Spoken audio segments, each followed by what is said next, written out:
Buenas tardes. En la sesión del seminario del Instituto de Estadística de hoy, miércoles 23 de junio del 2021, es un gusto presentar a Alejandro Cholakidis, profesor del Centro de Matemática de la Facultad de Ciencias de la Universidad de la República. Alejandro es doctor en matemáticas de la Universidad de la República, área matemática del Programa de Desarrollo de las Ciencias Básicas. Quiero recordar que su tesis doctoral, Técnicas de Teoría Geométrica de la Medida en Estimación de Conjuntos, fue distinguida con el Premio Internacional Francisco Aranda Ordaz, otorgado cada 3 años por la Sociedad Latinoamericana de Probabilidad y Estadística Matemática. Sus investigaciones comprenden, entre otras áreas de la estadística, la estimación de conjuntos y funcionales asociados, métodos no lineales de agregación, particularmente en estimación de densidades y problemas de clasificación, aprendizaje semisupervisado, robustez para grandes datos. Hoy Alejandro nos hablará sobre modelos continuos del movimiento animal. Bueno, primero que nada agradecer la invitación a Andrés y Marco que se comunicaron conmigo. Y bueno, la idea es contarles algunas cosas que hemos hecho a lo largo del tiempo. Esto empezó en 2014, este tema de los modelos continuos del movimiento animal. Ahora les voy a contar un poco cómo surgió y todo eso. Y la idea es resumirles un poco algunos resultados y trabajos que hemos hecho con la gente que está ahí. Algunos, creo que Manuel anda por ahí en la vuelta, voy a contar algunas cosas de la tesis de maestría de él. Algunas cosas hicimos con Cecilia Papalardo, bueno, Gaur, Beatriz, Ernesto y Ricardo. Y bueno, y empezamos en 2014 cuando Gaur estuvo por acá para la defensa de la tesis. O sea, como decía Marco, yo en realidad empecé a trabajar hice el doctorado en estimación de conjuntos, que básicamente, lo he contado varias veces, pero uno quiere estimar un conjunto a partir de una muestra de puntos, quiere reconstruir el conjunto o propiedades del conjunto, la longitud del borde, la superficie, etcétera, diferentes funcionales del conjunto. Entonces, bueno, en eso ha trabajado mucho Ricardo y demás. Y en eso empecé el doctorado y en el 2014 se nos ocurrió la idea de decir, bueno, ¿qué pasa si en realidad, en vez de tener una muestra de puntos, tenés un poco más de información que es una trayectoria, ¿no? Uno piensa, tenés algo en vez de tener un conjunto discreto de puntos, tenés una trayectoria que se puede mejorar en términos de tasas de convergencia y demás cuando querés estimar ese conjunto a partir de la trayectoria. Y después nos dimos cuenta, no es que esto no empezó desde la ecología hacia los modelos, hacia los procesos estocásticos, sino que fue un poco al revés. Y después dijimos, bueno, pero esto está bueno para pensarlo como la trayectoria de un animal que lo vas rastreando a lo largo del tiempo con un GPS y demás. Y empezamos a buscar a ver qué había de eso, de estimación del home range o del hábitat de un individuo, en general, qué había cuando vos tenés datos de ubicaciones del individuo o si tenés datos de trayectorias del individuo, cómo estimar ese hábitat y diferentes propiedades del hábitat, ¿no? Y bueno, y eso dio lugar a algunos trabajos que por suerte se han publicado y algunas cosas que estamos haciendo con Manuel. Y la idea es contarles un poco de qué va todo eso. Bueno, entonces, ahí va. Bueno, voy a arrancar contándoles un poco lo del modelo continuo del comportamiento animal, empezando con una muy breve descripción de lo que hay de home range. O sea, hay un montón. Estimación de home range del hábitat de una especie es un tema que en ecología interesa muchísimo.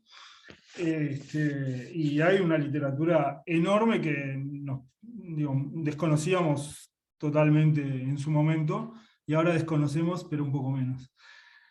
Entonces, bueno, hay una definición inicial de qué es el home range, muy básica y muy intuitiva, de un individuo, que es el área que recorre el individuo en sus actividades normales, de cría, recolección de alimentos, etc.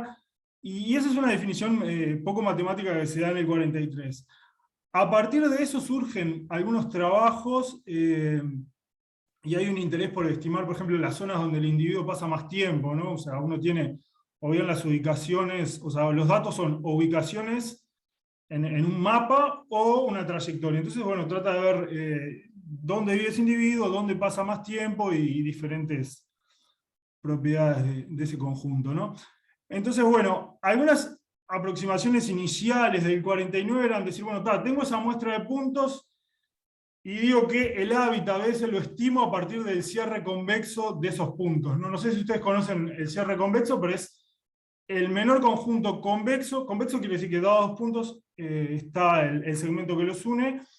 Y bueno, y esa estimación de tomar el cierre convexo de los puntos, uno más o menos intuitivamente se da cuenta que tiende a sobreestimar el hábitat, ¿no? Uno piensa, yo qué sé, si el individuo está en una zona donde hay un lago y es un animal terrestre, con el cierre convexo eso no lo tenés en cuenta, entonces estás sobreestimando, en esas primeras aproximaciones sobreestimás las regiones de interés, digamos, ¿no? Después hay otras propuestas un poco más para tratar de solucionar este problema de la sobreestimación, siempre partiendo en que la muestra es un conjunto de puntos, que es tomar lo que se llama el cierre R convexo, que es una generalización, o sea, es algo un poco más general que el cierre convexo, después tomar cierres o sea, mirar un punto, mirar los vecinos, los K vecinos, y tomar un cierre ahí, y unir esos cierres, que eso es lo que está ahí en la figura. Y bueno, y después más adelante surge, bueno, otros trabajos lo que hacen es decir, suponete que tenés los dos puntos, y interpolás por una trayectoria browniana. Hay algunos trabajos, se llama el Brownian Bridge Model, que hacen eso, dicen, agarro estos dos puntos, que son las ubicaciones que pude medir, o sea, hasta acá no hay GPS, hay solamente ubicaciones medidas a lo largo del tiempo, entonces digo, bueno, dados esos dos puntos, supongo que hay una trayectoria browniana, y interpolo con esa trayectoria. Eso también tiende a sobreestimar, ¿no? O sea, uno piensa, ¿por qué dados esos dos puntos, lo que está en el medio es una trayectoria browniana, y eso no tiene en cuenta la geografía del hábitat, digamos, porque la trayectoria browniana se te puede ir para cualquier lado, y digo, haya un lago, una montaña, o lo que sea, digo, no lo evitás en el modelo en sí, ¿no? Y bueno, entonces, lo que surge con el tema del GPS es decir, bueno, ahora podemos pensar que lo que tenemos es una trayectoria que la tenés a lo largo del tiempo y de manera continua, ¿no? Eso, por ejemplo, ahí hay unas trayectorias de una base de datos libre que se llama, está en la página movebank.com, y si ustedes entran ahí tienen montones de trayectorias de GPS. Lo que está a la derecha son elefantes en una reserva en el Congo, y lo que está en rojo es un cierre, hay un cierre R convexo de la trayectoria, pero bueno, eso lo que hacen es ponerle un GPS al animal, y bueno, rastrean, digamos, recolectan información de la posición a lo largo del tiempo, ¿no? Y lo de la izquierda son bisontes en una reserva, no me acuerdo ahora exactamente qué, ¿no? Entonces, bueno, ven que la cantidad de información que uno tiene cuando tiene la trayectoria es mucho más, pero surge la pregunta de, bueno, ¿qué es ese? O sea, ¿qué modelo continuo puedo poner ahí que me modele de alguna manera esa trayectoria, ¿no? O sea, pasa a ser un problema bastante más complejo que decir simplemente tengo una muestra de puntos I y D en un conjunto, sino que ahora tengo una trayectoria que, si yo quiero estimar propiedades de ese conjunto, de la distribución estacionaria y demás, tengo que imponer un modelo ahí, ¿no? Entonces, bueno, en ese sentido, lo que surgió fue la idea de decir, bueno, suponer que el individuo, adentro de ese conjunto que desconocemos, que es el home range que queremos estimar, sigue una trayectoria browniana que se refleja cuando llega al borde. Esto es lo que se llama el movimiento browniano reflejado. Ahí ven un par de trayectorias en un conjuntito que ven que arranca en un punto del conjunto, se empieza a mover como un browniano libre, llega al borde, rebota, y se sigue moviendo como un browniano, ¿no? Bueno, eso que uno dice así intuitivamente y todos entienden más o menos la idea detrás de eso, es un objeto que matemáticamente es bastante complicado de tratar, porque, como ustedes saben, el browniano es una trayectoria el browniano en R nomás es una trayectoria que no es derivable en ningún punto, ¿no? Entonces, definir lo que es el rebote, ese que estoy diciendo, llega al borde y rebota, requiere de una artillería bastante pesada, ¿no? Ahora les voy a contar, voy a omitir algunas cosas técnicas, pero les voy a contar un poco de qué va eso, ¿no? Entonces, en el primer trabajo que hicimos allá por el 2014, dijimos, bueno, vamos a suponer el modelo más simple, que es del cual algo se conoce, que es un browniano adentro del conjunto que cuando llega al borde se rebota de una manera que ahora les voy a contar. ¿Tá? ¿Se entiende hasta acá? No sé si voy muy rápido. Digo, por ahora es como una introducción muy intuitiva de cómo pasamos de los puntos a las trayectorias y cómo eso involucra toda una matemática un poco más complicada, ¿no? Entonces, bueno, el browniano reflejado con drift. Entonces, la ecuación diferencial estocástica que cumple este objeto es la que está ahí arriba. ¿Qué es lo que dice esto? Bueno, suponete que tenés un conjunto compacto con un borde suave, ¿no? Ese va a ser el hábitat, que desconocemos y queremos estimar. Entonces, el proceso en un tiempo t es arranca de un x sub 0 al azar ahí adentro del conjunto, se comporta como un browniano, o sea, olvídense las dos integrales que siguen, y dice, es un browniano con un drift. ¿Tá? Eso es los primeros tres términos. ¿Está bien? Los primeros tres términos son, arranco en x0, el segundo término es el browniano, y lo otro es un drift que lo empuja en alguna dirección. El cuarto término es el que es un poco más complicado, que tiene que ver con el rebote del proceso cuando llega al borde. ¿Está bien? Eso es lo que es, el psi es una medida, es lo que se conoce como un tiempo local, que lo que te dice es, el n de xs es el vector normal entrante al borde, por eso hay que pedir que el borde sea suave para que exista el normal entrante, entonces es algo que te empuja, la medida psi esa, con el n de x, es algo que te empuja el browniano para adentro para que el conjunto no se te vaya. ¿Está?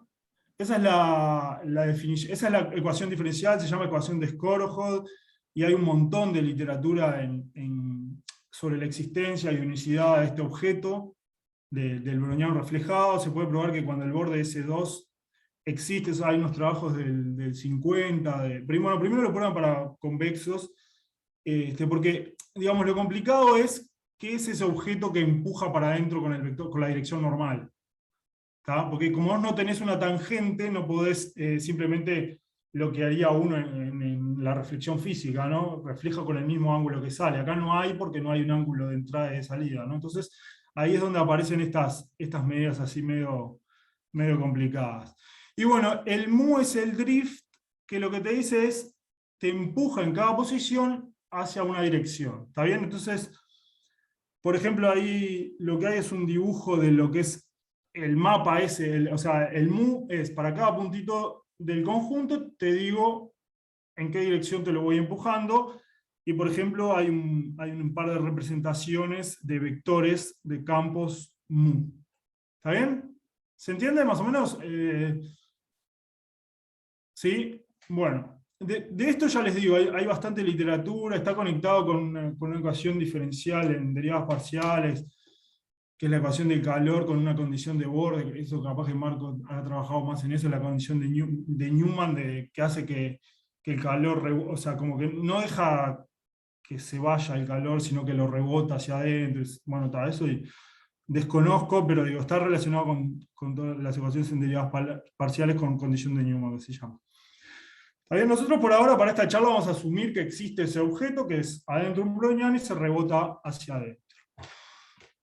Bueno, entonces ven que cuando uno tiene la trayectoria, allá aparecen cosas que uno quisiera estimar. Por ejemplo, el drift, ¿no? El mu ese no lo conoces. O sea, mide la trayectoria y quiere estimar. Por ejemplo, el drift quiere saber en qué condiciones hay una distribución estacionaria. O sea, si a largo plazo yo puedo decir que con cierta probabilidad el individuo va a estar en una región o en otra. Puedo querer estimar conjuntos de nivel de la distribución estacionaria, etcétera, para entender un poco cómo es el comportamiento de ese individuo, ¿no? ¿Está bien? ¿Alguna pregunta? No estoy viendo si hay en el chat o algo, pero cualquier cosa me preguntan si tienen dudas, por lo menos con el modelo que vamos a entrar. Bueno, entonces está. Este es el browniano reflejado con un drift y la idea es, como les decía, bueno, yo tengo la trayectoria, que ahí denoté como Aleph sub t, y uno quiere estimar ese conjunto. ¿Qué quiere decir estimar el hábitat? Quiere decir encontrar un conjunto que se parezca en algún sentido al conjunto que desconoce, que es el D. Bueno, ¿qué quiere decir que se parezca? Hay que definir una distancia, y nosotros vamos a usar la distancia de Hausdorff. Vamos a usar la distancia de Hausdorff y la distancia en medida, que son distancias que miden cosas distintas. Pero básicamente la idea es eso. Tengo la trayectoria y quiero medir de alguna manera a qué distancia está mi estimador, o mi trayectoria, que va a ser o bien la trayectoria o bien algo que dependa de la trayectoria, del conjunto original que uno desconoce, ¿no? Entonces, bueno, la distancia de Hausdorff, no sé si la conocen, lo que hace es, para cada punto de un conjunto, mirar el más cercano del otro, y tomar el máximo entre esas dos cosas. Es lo que está definido. O sea, uno toma un punto en A, mira la distancia al otro, toma un punto en C, mira la distancia al A, y toma el máximo entre esas dos cosas. Es bastante sensible la distancia de Hausdorff a outliers, y tiene un montón de problemas y virtudes, pero bueno, eso no sé, en todo caso después lo charlamos un poco más. Y otra distancia que vamos a tomar es simplemente la medida de la diferencia simétrica entre mi estimador y el conjunto original que desconozco, ¿no? Entonces, idealmente, uno quisiera proponer estimadores del home range a partir de la Aleph sub t, de la trayectoria observada hasta un tiempo t, que haga que estas dos distancias sean pequeñas, ¿verdad? Eso sería un estimador razonable del home range. ¿Está bien?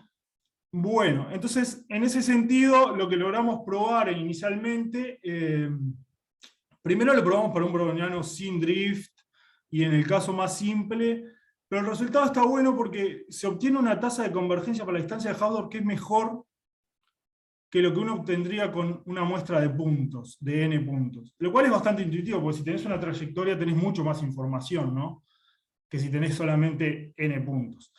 Entonces, el primer resultado, que después lo extendimos para el caso de browniano con drift, te dice que si vos agarras cualquier conjunto que esté entre el conjunto original y la trayectoria, o sea, puede ser la propia trayectoria, la distancia de Hausdorff entre ese conjunto y el que desconoces es del orden del logaritmo de t cuadrado sobre t1 chica de eso. ¿Está bien? O sea, tenemos una tasa de convergencia casi segura para ese estimador. ¿Está? Fíjense que la propia trayectoria te sirve como estimador en distancia de Hausdorff, pero la trayectoria no te sirve como un estimador en medida del conjunto. O sea, si vos querés estimar el volumen del conjunto original, la trayectoria tiene volumen cero, ¿verdad? Porque es una curva en un recinto del plano. O sea, la medida de la curva ahí es cero. ¿Está bien? ¿Se entiende eso? O sea, me sirve para la distancia de Hausdorff, pero no me sirve para la distancia en medida.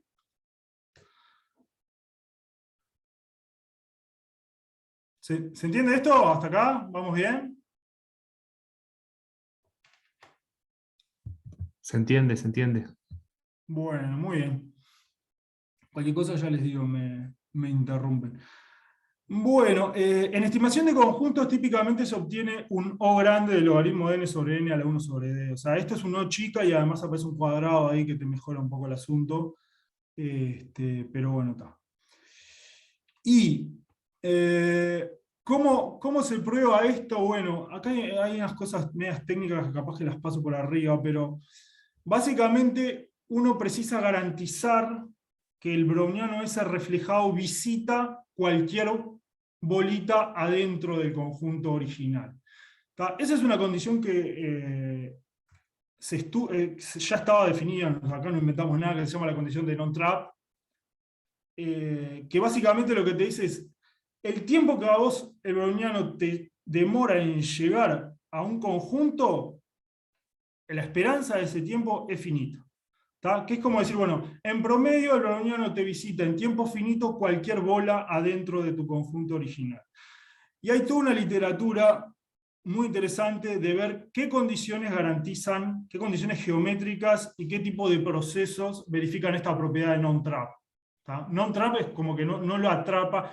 Entonces, por ejemplo, hay unos trabajos muchos trabajos de Bursi, un probabilista que, bueno, prueba que si tu conjunto es, por ejemplo, si el conjunto es C2, tenés la condición esta. Si el conjunto tiene un pinchos, entonces lo que le pasa es que al browniano se mete ahí en un pincho muy agudo y no sale, entonces no visitas cualquier bola. Entonces, son esas cosas que tienen, que van en la interacción de los procesos y la geometría del conjunto, que son súper interesantes y hay pila de literatura, pero ya les digo, está. Entonces, bueno, parece razonable que esta condición es necesaria, ¿no? Porque fíjense que si yo tengo una bola que mi proceso nunca la visita, entonces no voy a poder estimar en distancia de Hausdorff al conjunto con la trayectoria, ¿no? Porque ya estoy diciendo de pique que esa bola no la estoy visitando. Por lo menos el tiempo sería infinito, ¿no? Entonces, capaz que puedo probar consistencia, pero seguro tasas no voy a poder probar ahí, ¿no? Entonces, esta condición que se cumple si el borde es C2 está muy cerca de ser óptima, en el sentido de lo mínimo que uno puede pedirle es que el browniano recorra todo el conjunto, ¿no? A largo plazo recorra el conjunto. Y después aparece una propiedad de ergodicidad del proceso que tiene que ver con que a tasa exponencial, esto se puede probar también con borde C2, la distribución del proceso converge exponencialmente a la medida invariante, que es la medida pi. O sea, probás que existe una medida invariante para el proceso, o sea, la probabilidad de encontrar el proceso en un tiempo suficientemente grande en un cierto conjunto está dada por la probabilidad pi de ese conjunto, que tiene una densidad y demás, esa es la medida invariante, y además el proceso converge exponencialmente a esa medida invariante. Es muy fuerte esta ergodicidad geométrica, se cumple porque el borde es C2, digo, nosotros probamos que si es, que esto lo probamos nosotros, que si es C2, agarras un browniano con drift y converges exponencialmente a la distribución estacionaria. ¿Está bien? ¿Para qué sirve la estacionaria? Bueno, porque uno, como les decía, si uno quiere saber a largo plazo dónde pasa más tiempo el individuo, eso es como preguntarse cómo son los conjuntos a nivel de la distribución pi esta, ¿no? Por ejemplo, ¿hay algún conjunto, o sea, puedo estimar algún conjunto que la probabilidad que el individuo esté ahí sea un medio, o sea, la mitad del tiempo pasa ahí? Entonces, eso pasa por estimar la distribución esta pi. Y bueno, si uno tiene una tasa exponencial, mucho mejor, ¿no? Para estimar la distribución del proceso a largo plazo, ¿no? Bueno, con esos dos ingredientes es que se prueban los resultados de convergencia de distancia de Hausdorff y también se usan para la distancia en medio. ¿Está bien? ¿Alguna duda con esto? Son cosas bastante técnicas y tal. Hay un montón de masazo matemático acá que le estoy barriendo abajo, pero cualquier cosa me paran y me preguntan. No sé si... ¿Alguna duda con esto? Ya les digo, es bastante técnico. Bueno, entonces esto es en lo que refiere a la estimación de la distancia de Hausdorff del conjunto, que como les digo, alcanza con la trayectoria y uno precisa ciertas hipótesis. Bien, cuando uno quiere estimar en medida, la trayectoria no te alcanza porque la medida de la trayectoria es cero, o sea, la trayectoria no tiene volumen. Entonces lo que hicimos fue decir, bueno, ¿qué pasa si engordamos un poco la trayectoria uniendo a cada punto, esto es lo que le llamamos la salchicha browniana, a cada punto de la trayectoria le unís, eso es la bola de centro de la trayectoria, y radio epsilon lo que hace es, a cada punto de la trayectoria le unís una bolita de radio epsilon, que es lo que está representado en rojo, es como que engordás un poco la trayectoria. ¿Está bien? Entonces ahí pasa a tener volumen, ¿no? Porque es como cubrís, tenés área ahí. Entonces lo que probamos es que si uno engorda, considera la salchicha de un radio que se vaya a cero a una manera adecuada, podés estimar en medida, ¿está? O sea, básicamente podés estimar el volumen del hábitat con el volumen de la salchicha esta. ¿Está bien? Que no lo podías hacer, podés estimar la superficie, digamos, qué superficie tiene el hábitat del individuo a partir de la superficie del estimador este, que es engordar un poco la trayectoria. ¿Está bien? ¿Se entiende? Bueno, y ahí hay diferentes dibujitos, no tengo claro cuáles son los épsilon. Bueno, parece intuitivo. A la derecha es un épsilon un poco más grande. Ven que cuando van achicando se hace un poco más irregular y aparecen agujeros ahí que pueden llegar a molestar. Y si uno toma el épsilon muy chiquito, se queda casi con la trayectoria, ¿no? Entonces hay un trade-off ahí entre qué tanto engordás la trayectoria y eso, ¿no? Bueno, muy bien. Esto en cuanto a la estimación de soporte. Después, pasando a la estimación de la propia distribución estacionaria, uno puede querer, por ejemplo, como les decía, estimar conjuntos de nivel de esa distribución estacionaria. Quiere decir, por ejemplo, hallar un conjunto en el cual, un subconjunto del hábitat, donde la probabilidad de encontrar al individuo ahí sea un medio, ¿no? Entonces, eso tiene que ver con hallar los conjuntos de nivel de la... O sea, G es la densidad de la estacionaria, ¿está bien? Entonces quiere un lambda cero tal que la probabilidad del conjunto de nivel sea un medio. Y para eso, obviamente, necesita estimar la distribución estacionaria, ¿no? O sea, a partir de la trayectoria, estimar la densidad de la distribución estacionaria. Y para eso lo primero que se nos ocurrió, y lo más simple, es hacer un estimador por núcleos de una discretización de la trayectoria, ¿no? Que sería lo primero que a uno se le ocurre. Tengo los puntos, discretizo y hago un estimador por núcleos y cruzo los dedos para que eso funcione. Y bueno, está muy relacionado la estimación de la densidad, está muy relacionado con la estimación del drift. De hecho, se puede probar que si el drift está dado por el gradiente de una función, está un medio de gradiente, la distribución estacionaria tiene una forma linda, que es e a la menos la f. O sea, si es el gradiente de una cierta función f, la distribución estacionaria se puede probar que es e a la menos f. ¿Está bien? Entonces hay una relación ahí entre que nos permitiría, si yo estimo la estacionaria, estimo la densidad, o sea, estimo la G, te puedo dar un estimador del drift, ¿está bien? Y si te estimo el drift, te puedo dar una estimación de la estacionaria. Entonces tenemos como dos metodologías para estimar o bien el drift o la estacionaria. Digo, si el drift está dado como el gradiente de alguien, E a la menos esa función te da la densidad. O sea que si conozco la densidad, conozco el gradiente, y si conozco el gradiente, conozco la densidad. ¿Se entiende? Bueno, eso es básicamente lo que está ahí. Probar eso no es demasiado difícil, creo que aparece, no importa.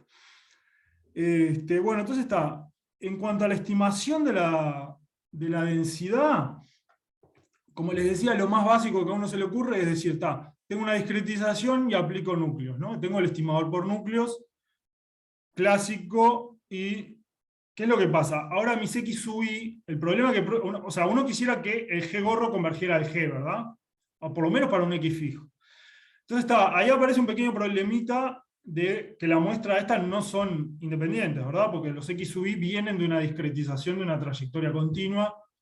Entonces perdemos la independencia, pero sí tenemos la propiedad esta de ergodicidad geométrica, que nos dice que si te separas un poquito, en realidad pasan a ser independientes. Ahí aparece la independencia, digamos, condicional que tiene el browniano.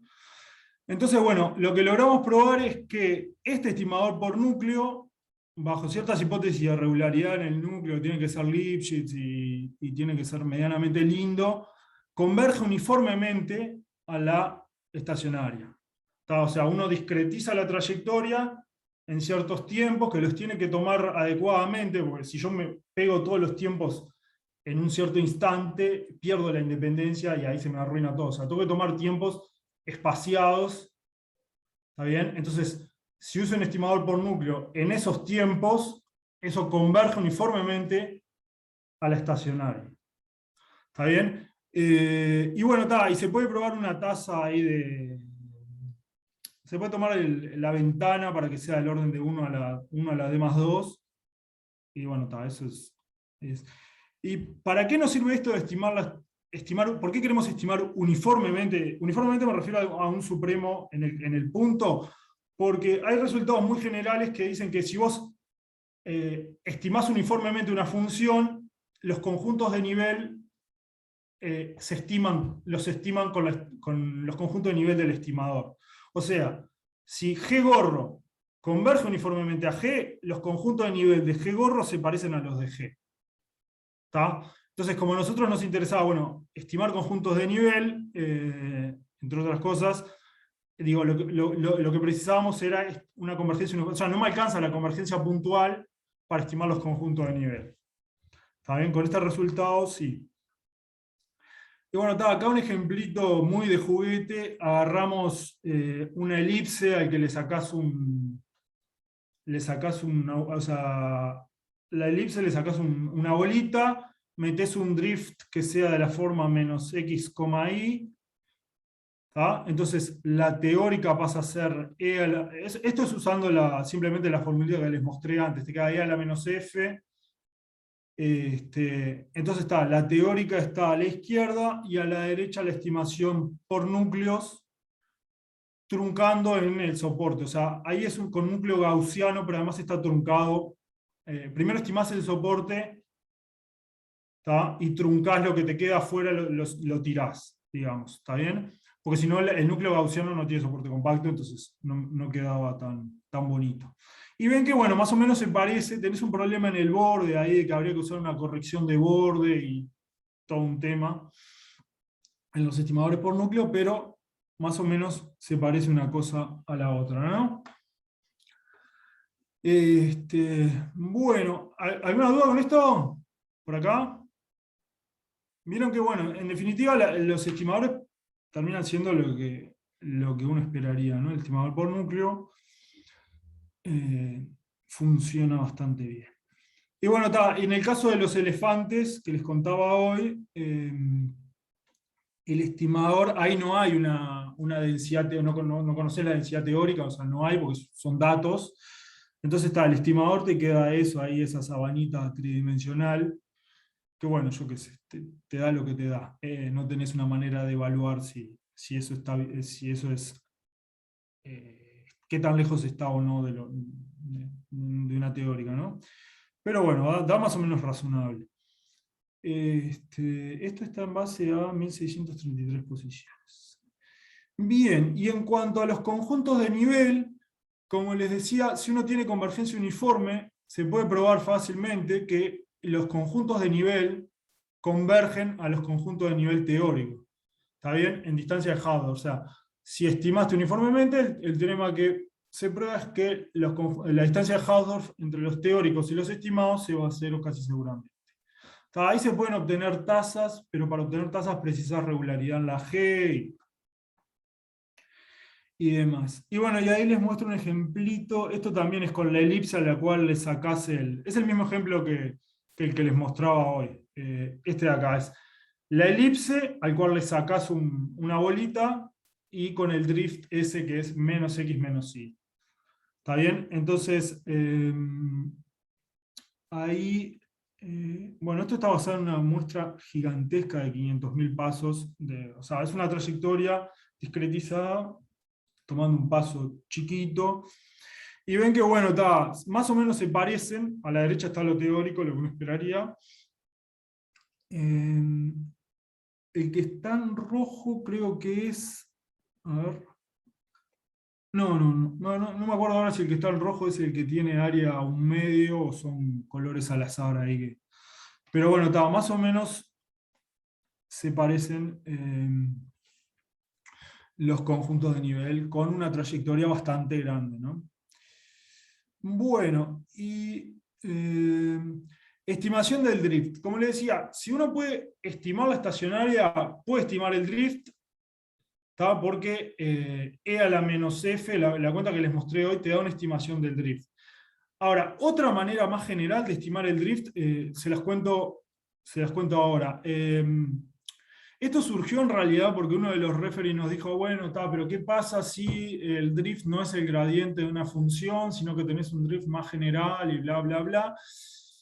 y fue un dolor de cabeza, pero al final encontramos un estimador que es bastante intuitivo y que funciona. Que es así. Uno quiere estimar el drift en un puntito, ¿no? Entonces tomás una bola centrada en ese punto y mirás los incrementos de trayectorias que pasan por esa bola, ¿no? O sea, uno tiene la bola, agarra un punto en el cual la trayectoria está en esa bola y el siguiente, y mira todos esos incrementos.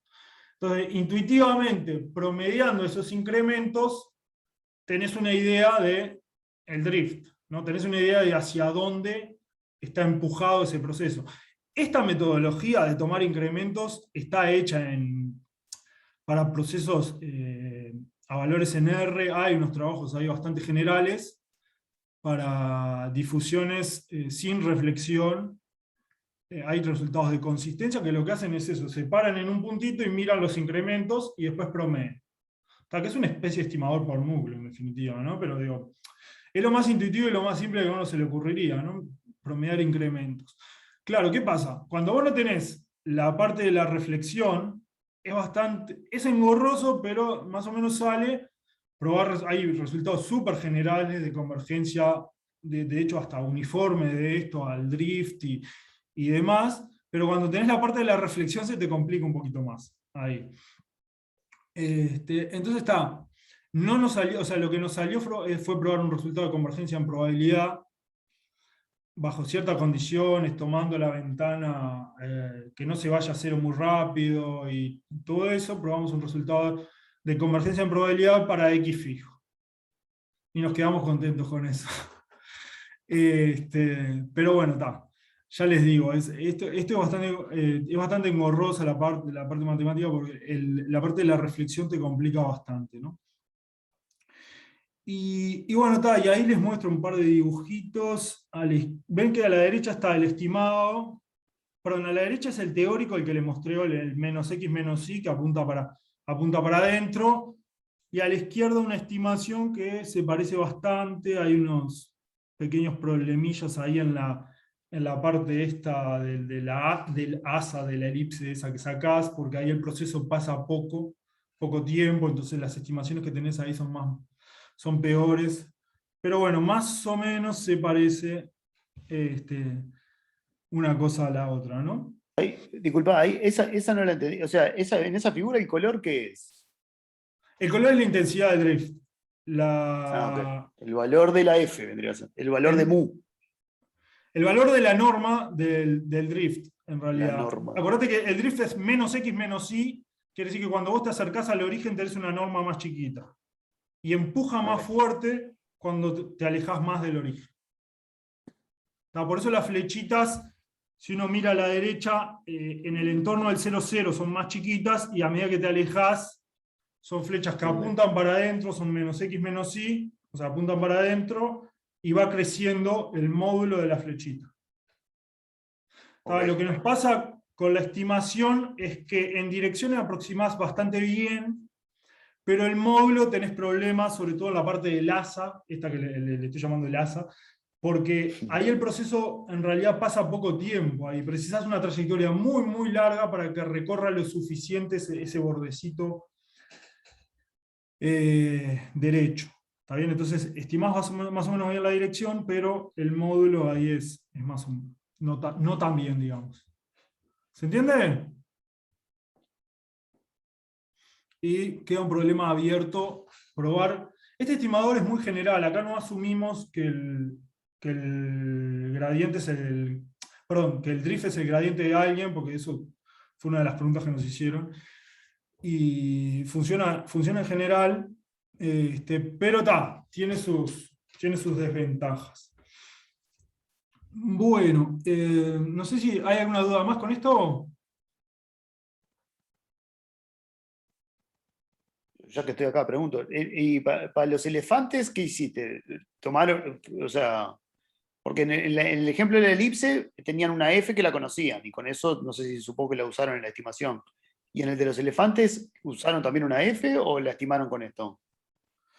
No, en el ejemplo de los elefantes tomamos incrementos. No, y en el ejemplo de los elefantes también, el estimador de la densidad estacionaria es un estimador por núcleo también. Eso, a ver, estaba el dibujito ahí. ¿Ves? Esto que está a la derecha es un estimador por núcleo basado en la trayectoria que tenés a la izquierda. ¿Qué es lo que haces? Discretizás tu trayectoria y le aplicás un estimador por núcleo. Me había quedado la idea que necesitabas una F o necesitabas la estimación de la G para la otra. Está bien. Se puede hacer a la hora de la estimación, vos decís se puede hacer por separado. Okay. Sí. Sí, tengo el dibujito para los elefantes. Ah, no lo tengo. Bueno, está en uno de los adelante, cómo creo. quedaba el estimador en el caso de los elefantes. ¿Sí? ¿Alguna pregunta más? No sé si... Bueno, y ahora lo que estamos tratando de pensar un poco con Manuel es cómo optimizar el uso del GPS. ¿Tá? Porque ¿qué es lo que pasa? Uno para tener estimaciones más o menos razonables de todo esto, sobre todo para la parte de conjuntos de nivel, estimar conjuntos de nivel en general es bastante más complicado que estimar la densidad en sí. Precisa muestras o precisa trayectorias muy grandes, ¿no? Como les mostré ahí, 500.000 pasos para estimar más o menos razonablemente. Entonces la pregunta que nos surgió es, ¿será que nosotros podemos optimizar de alguna manera el uso del GPS diciendo, bueno, lo prendo en un intervalo de tiempo, lo apago después, otro intervalo, lo vuelvo a prender, lo apago, lo vuelvo a prender, lo apago, y miro solamente las trayectorias donde el GPS está prendido, ¿no? O sea, lo único que estoy midiendo es trayectoria donde está prendido. ¿Está? A ver, esta es la simplificación más grande que no se pudiera ocurrir porque,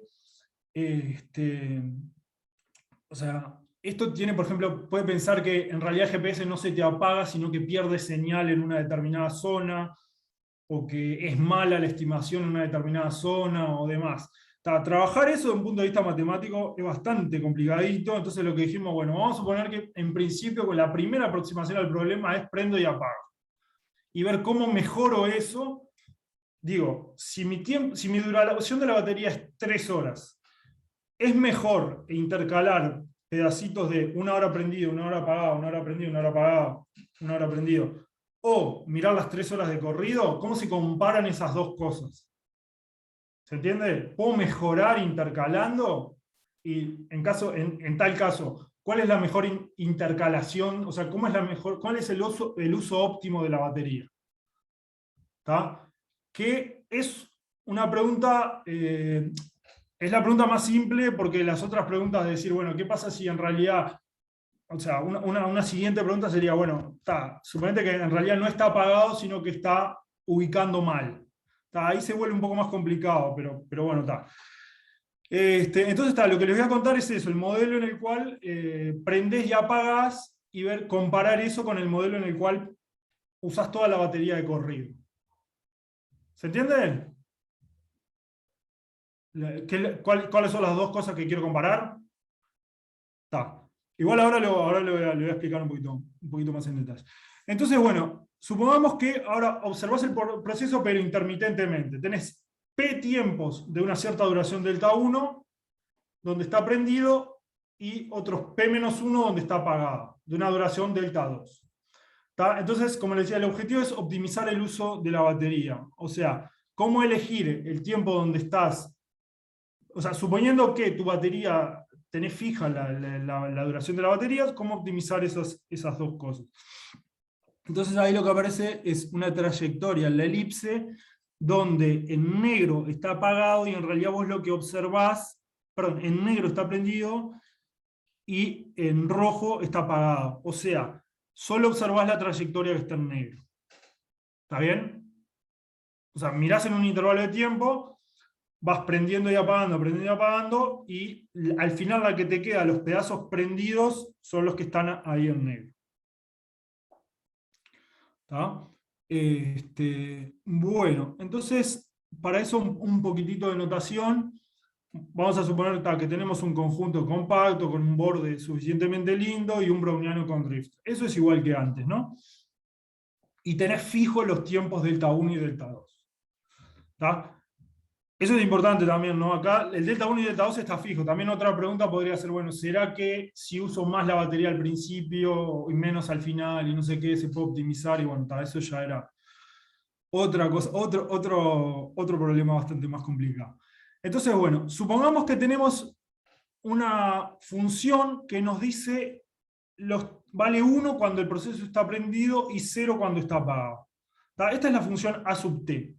Vos mirás a lo largo del tiempo, toma valores 0 si el proceso está apagado, 1 si está prendido, y se puede escribir de esa manera así media rebuscada, pero básicamente lo que te dice es, si estoy por ejemplo, para k igual 0, te dice que si estás entre 0 y delta 1, está prendido. O sea, cuando el t está entre 0 y delta 1, esa indicatriz vale 1, y como lo que estoy poniendo son intervalos disjuntos, o sea, es una formalización, digamos, para decir que en el intervalo 0 delta 1 estoy prendido, en el delta 1 más delta 2 estoy apagado, y todo así, o sea, voy intercalando. Es una cuestión formal nomás. Y bueno, y el proceso prendido hasta tiempo t es agarrar hasta tiempo t y quedarte con la trayectoria en los tiempos donde está prendido. Es mirar el conjunto de índices donde estás prendido, menores que un cierto t, grande que fijas, y esa es la trayectoria prendida. ¿Se entiende? O sea, t grande es el tiempo total, y ahí metes pedacitos de tamaño delta 1 donde está prendido y de tamaño delta 2, o de duración delta 1 y duración delta 2 donde está prendido y apagado. ¿Está bien? Entonces si uno dice el t grande es p veces prendido y p-1 veces apagado, lo que querés comparar es la distancia de Hausdorff entre la trayectoria prendida y la trayectoria que mira el tiempo total prendido. El tiempo total prendido es p por delta 1, ¿verdad? O sea, si cada intervalito prendido es de duración delta 1 y son p tiempos, el tiempo total donde prendés es p por delta 1. Entonces, lo que está en rojo sería, o sea, lo que uno quisiera es que lo que está en rojo sea mejor que lo que, o sea, sea más chico que lo que está en azul, ¿verdad? O sea, que sea mejor observar intercaladamente que observar de corrido el tiempo de duración de la batería sería el p por delta 1. ¿Se entiende? ¿Está bien? Y bueno, y después, bueno, cómo elegir el delta 1 y delta 2. ¿Está? ¿Alguna pregunta con esto?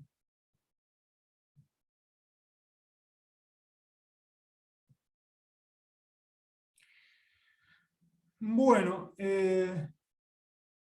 ¿no? Bien. Entonces está. El tiempo delta, el tiempo donde el intervalo donde está prendido hay que acotarlo inferiormente, no puede ser 0. Es la condición. Y bueno, déjenme. Ahí va. Entonces, vamos a ver una cosa. Si el intervalo, si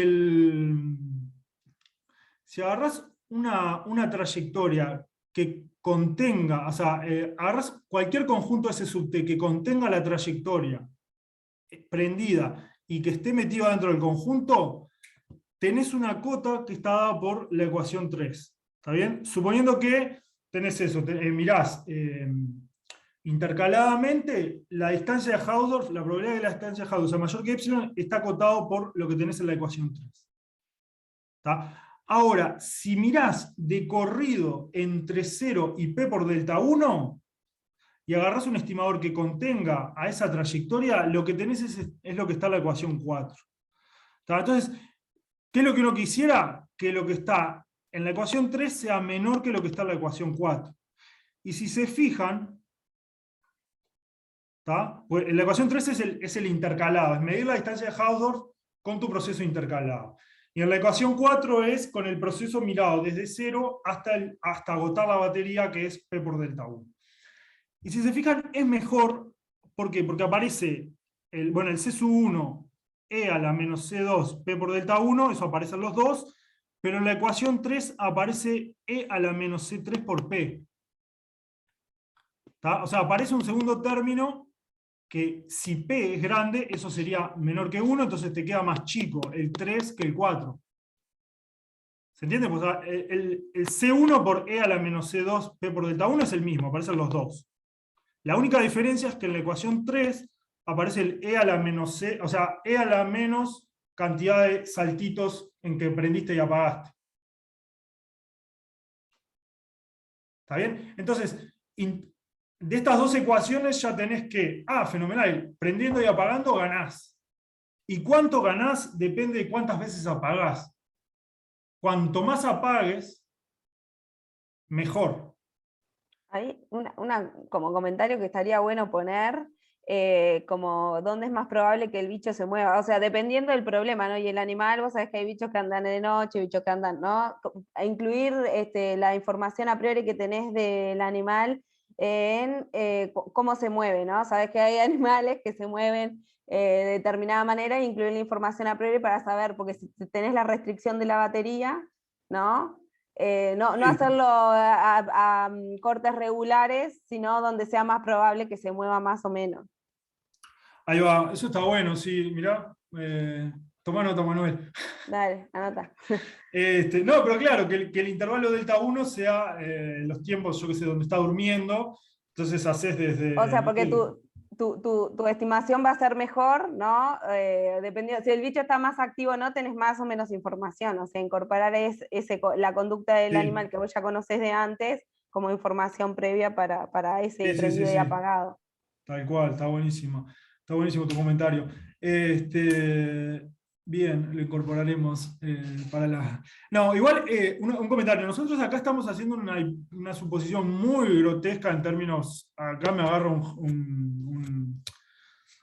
alguien que se dedique a estudiar realmente ecología y me va a decir, bueno, pero tu proceso no es un browniano reflejado con drift. Bueno, sí, tampoco es un puente browniano, ¿no? Como hacen, o sea, es un modelo que no distingue espacio. Uno podría pensar, bueno, podrías hacer algo espacio-temporal, que el drift dependa no solo de la posición, sino del tiempo, que sería un poco lo que decís tú, de que, bueno, cuando el bicho está durmiendo, lo dejas quietito y después lo empujás. Y digo, hacer un modelo de ese estilo estaría buenísimo, Es otra pero plata, sí. es muchísimo más complicado desde un punto de vista matemático, no tengo ni idea cómo se trata, pero claro, hacer algo espacio-temporal ahí es mucho más realista, pero digo, como todo. Pero bueno, lo interesante de esto es que, si es que algo les parece interesante, es que bueno, aparece este término que a priori nos diría, bueno, tomá intervalos, la mayor cantidad de intervalos apagados posible, que esto es el P. O sea, tenés P veces prendido, P menos 1 apagados. Entonces, si la cantidad de intervalitos se va a infinito, ese término mejora. Entonces, ¿qué es lo que sucede? Tenés una cota en el delta 1, o sea, agrandar el P, o sea, P por delta 1 es la duración de la batería. Eso está fijo. Yo te doy la batería y le pongo la batería al individuo. Si tiene una duración P por delta 1 y vos agrandás el P, automáticamente tenés que achicar el delta 1 para que eso se mantenga constante. Ahora, ahí nos aparece la ecuación 2 que nos dice, bueno, el delta 1 no lo podés hacer 0. Tenés ahí una especie de equilibrio y nos estaría diciendo como que el mejor delta 2, el mejor delta 1 que podés tomar es del orden de lo que te aparece en la ecuación 2. Que eso requiere estimar propiedades ergódicas del proceso. O sea, el delta 1 no lo conocés, el delta 1 teórico, el mejor teórico posible, no lo conocés porque requiere estimar el alfa y el beta, ¿no? Pero bueno, tiene sentido esto de decir, bueno, si agrando el P mejoro, pero tengo un equilibrio ahí donde el delta 1 tampoco lo puedo llevar a 0. O sea, la recomendación es poner delta 1 lo más chico posible, vendría a ser. Delta 1 lo más chico posible, pero tampoco 0. Sí, Pero eso tiene que... No es como que estás como separando los tiempos lo más posible, como que los volvés independientes, digamos. Exacto. Lo vas forzando a hacerlo, porque lo observás en un intervalo de tiempo, lo independizás de eso lo más posible, lo observás otro pedacito de tiempo y todo así. Exactamente. Cuando lo haces pasar más tiempo es como que lo vas independizando. Bueno, está, y bueno, ahí el comentario que les decía, que PET sea lo más grande posible, pero teniendo en cuenta el delta 1, y ahí obtuvimos unos resultados también de tasas de la distancia y todo eso. Y bueno, acá hay algunas estimaciones, un dibujito para terminar. En la izquierda es observando todo de corrido, también con el ejemplo este, el mismo que les contaba hoy, del gradiente, el que es menos x menos y, y el de la derecha es pegando saltitos. Y ven que pegando saltitos mejora muchísimo respecto a lo que es a la izquierda, ¿no? A la izquierda aparecen ahí dos modas y a la derecha ya se parece bastante más, ¿no? Y, y los conjuntos de nivel también te pasa lo mismo. A la izquierda tenés el que lo observás todo de corrido y a la derecha el que va saltando. Y el que va saltando mejora también respecto al que es todo, al que es todo de corrido. ¿Tá? Y ahí bajaste de 500.000 puntos a 2.000, ¿no? Era lo que... Sí. Acá la cantidad de puntos es Ahí. 2.000. Ahí va. Bajaste de 500.000 puntos que tenías hoy a 2.000. Exactamente. Me quedé pensando que, y no te pasa, o sea, lo que te puede pasar es que te pierdas algún detalle que ocurra entre esos tiempos que donde apagaste, digamos, ¿no? O sea, Sí, un poco lo que decía Nati de la velocidad del animal, si el animal se mueve lento, supongo que te conviene apagarlo todo lo que pueda, porque siempre está más o menos en el mismo lugar. Pero claro. si se mueve muy rápido, capaz que te perdés detalles, te perdés vueltitas ahí adentro. Sí, te perdés cosas, pero como el tiempo, en el fondo, como el tiempo total que lo estás observando es el mismo, pero en un lado lo estás intercalando y en el otro no, esos detalles que perdés capaz que en un cierto intervalo de tiempo lo recuperás más adelante. Ok. Eso es lo que te...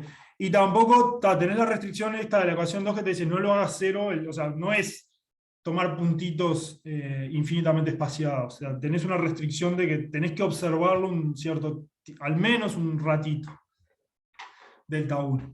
Pero bueno, está bueno lo que decía Manuel, digo, que pasaste de 500.000 puntos a 2.000, ¿no? Digo, me parece que está. Bueno, y esto era un poco lo que les quería contar, una visión un poco panorámica de varias cosas que hemos hecho. Espero que no se hayan dormido. Y bueno, no sé, preguntas. Yo Marco. tengo una consulta más como de lo anterior, ¿no? Como genérico. O sea, ahí que están estimando el área, esto con la salchicha browniana, ¿no? Sí. Por dónde se mueve el bicho en este caso. Y comentaste que no tenían como forma de comparar, porque en realidad no observan al final el hábitat del animal, pero cuando comparás distintos, o sea, hay distintas formas de hacer la estimación del área. No se te ocurre, o sea, como alguna forma de testear que tu método es mejor que otro método, o si hay alguna forma de comparar las estimaciones de las áreas, por Sí, dónde se... podés comparar con otros métodos, pero en realidad, o sea, cuando vos tenés la trayectoria del individuo, tenés datos reales, entonces no podés, o sea, no podés saber si... Sí, no lo observás, al final el área es algo inobservable, ¿no? Claro.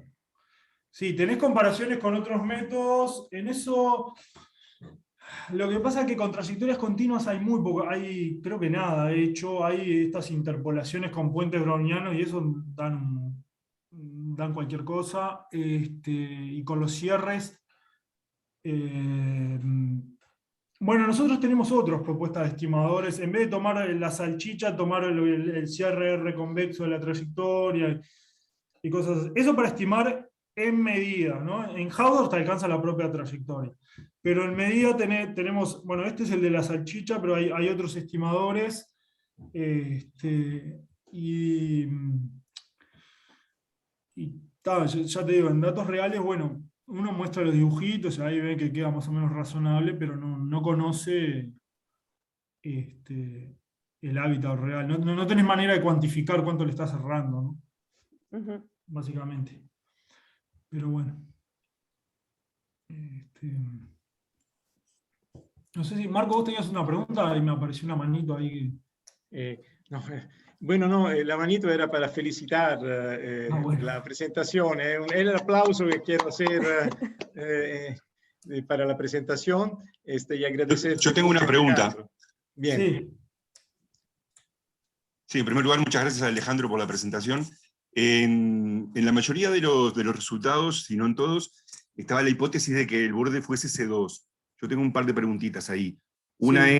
es, en el caso de que no sea C2, digamos, ¿hay cuestiones que podrían llamarse como contraejemplos de que los resultados no valen? ¿O es una cuestión técnica, digamos, de que así los han podido probar y no se sabe si uno Claro, incluyera esa hipótesis? hay Ahora, contraejemplos, sí. Hay y la contraejemplos otra es, para... Sí, ajá, perdón, decime. dale, dale. No, No, y la otra que era si al poner C2, qué tanto resulta razonable para las aplicaciones, sí. antes u otras, Este, ciertos hábitats, ¿no? sí. Lo que pasa que, a ver, no te podés alejar mucho de pedirle cierta regularidad al borde, porque, y eso hay contraejemplos para el browniano sin drift. Vos podés, en la noción esta que les contaba de trap, que te dice que la esperanza del tiempo de llegada a una bola tiene que ser finita.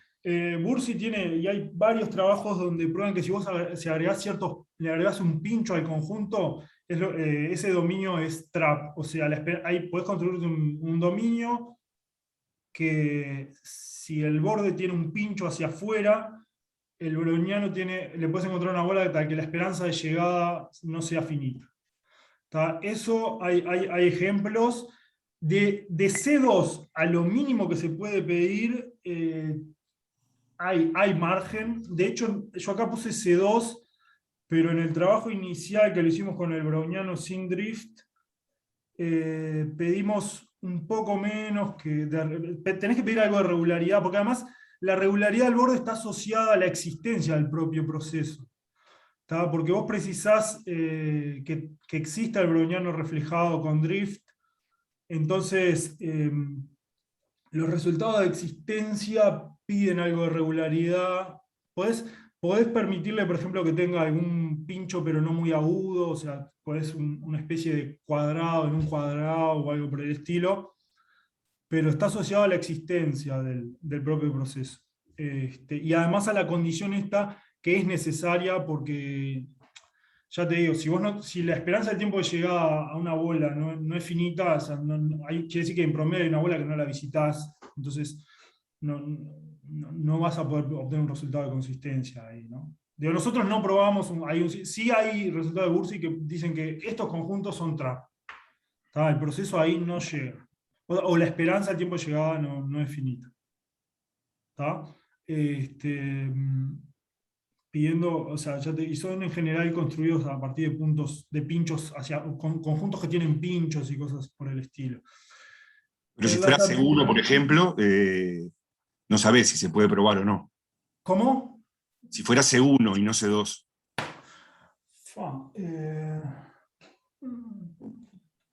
Ahí no llegás a pinchos, ¿no?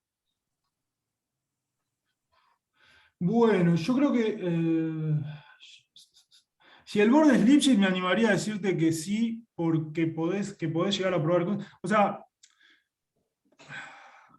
la duda es entre lo que nosotros probamos y después las condiciones de existencia del propio proceso, que hay en los trabajos. Creo que con borde Lipschitz podés llegar a probar existencia y capaz que es non-trap.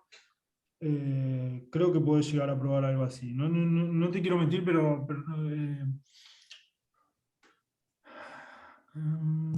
déjame pensar. No sé, tendría que ver hasta cuánto se puede estirar la prueba. La existencia seguro que sí, porque las condiciones que da, hay unos trabajos de ensayo de los 70, 80 que piden que haya un conito por afuera y por adentro, o sea, unas condiciones ahí geométricas bastante más light que C2, que las cumple si es Lipschitz. Pero tendría que mirarlo con lupa como para darte una respuesta ahí precisa.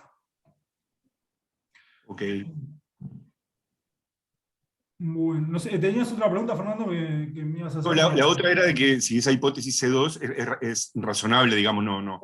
Es razonable las Está aplicaciones. pensando.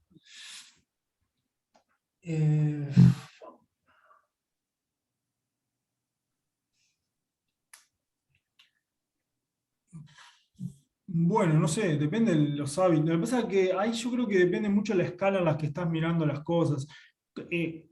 Regularizar, o sea, un conjunto para que te quede C2,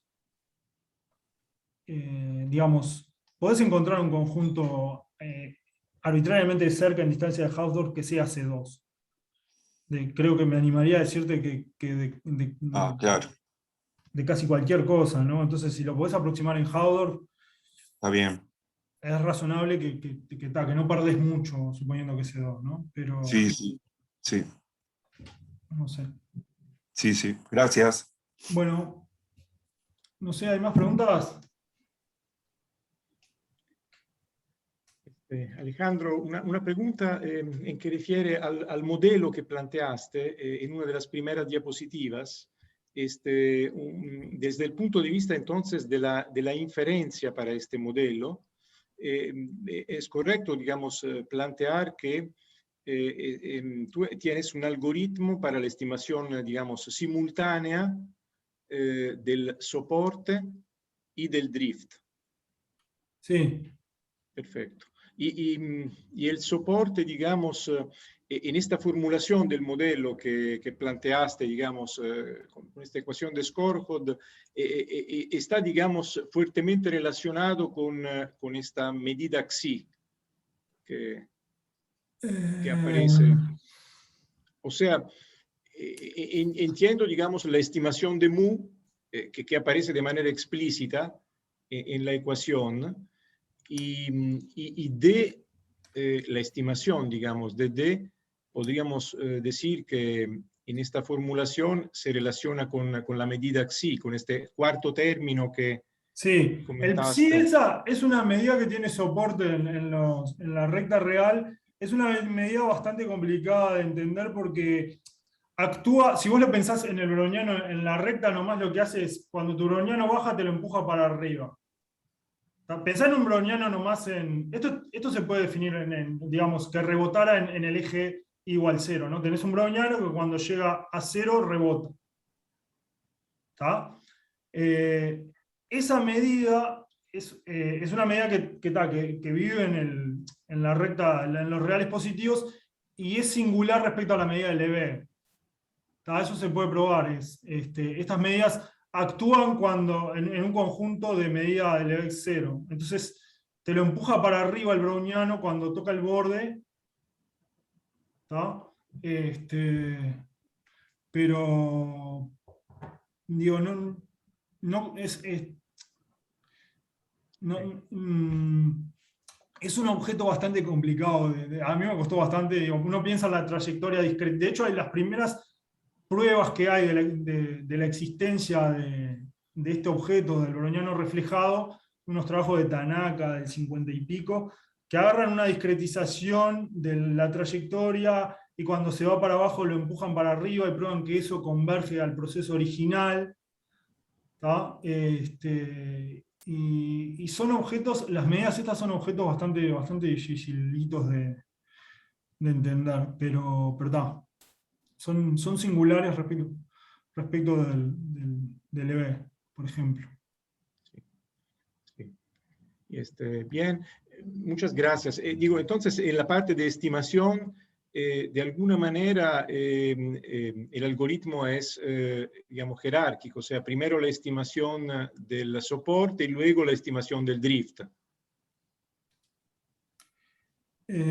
Sí, la estimación del drift en realidad no requiere, la estimación más general que hicimos, que es la de tomar los incrementos, no requiere estimar el soporte. O sea, vos agarrás los incrementos, mirás una bolita y mirás los incrementos en esa bolita y promediás eso. Eso converge al drift teórico. La estimación del soporte depende en qué sentido lo quieras estimar. Si lo querés estimar en Hausdorff, te alcanza con la propia trayectoria. Si lo querés estimar en medida, precisás o la salchicha o algún tipo de cierre de la trayectoria. Perfecto. ¿tá? Después tenés la otra estimación del drift más restrictiva, que es cuando vos suponés que el drift es como un gradiente de una función. Entonces ahí sí, estimás la estacionaria. Lo que pasa que ahí hay yo lo pasé medio rápido porque les iba a contar la otra estimación del drift, que me parece que está más buena porque uno ve cómo los incrementos convergen al drift. Cuando vos estimás una estacionaria y decís, pero en realidad el gradiente, tengo que tomar el gradiente, a veces es como que estoy estimando las derivadas de una función, de una densidad. Eso es un problema más complicado, ¿no? O sea, es más fácil estimar una densidad que sus derivadas, y cuando estimás derivadas precisás sobresuavizar en general y toda una cantidad de cosas. Por eso, si bien se puede probar un resultado de consistencia, digo, que es inmediata la consistencia, es mucho más delicado cómo elegir el H para que eso sea óptimo, para que esa tasa que te quede no sea un mamarracho, ¿no? Porque estás estimando derivadas en el fondo. Sí. Bien. Gracias. Bueno. Sí, sí. ¿Más preguntas, comentarios? Sí.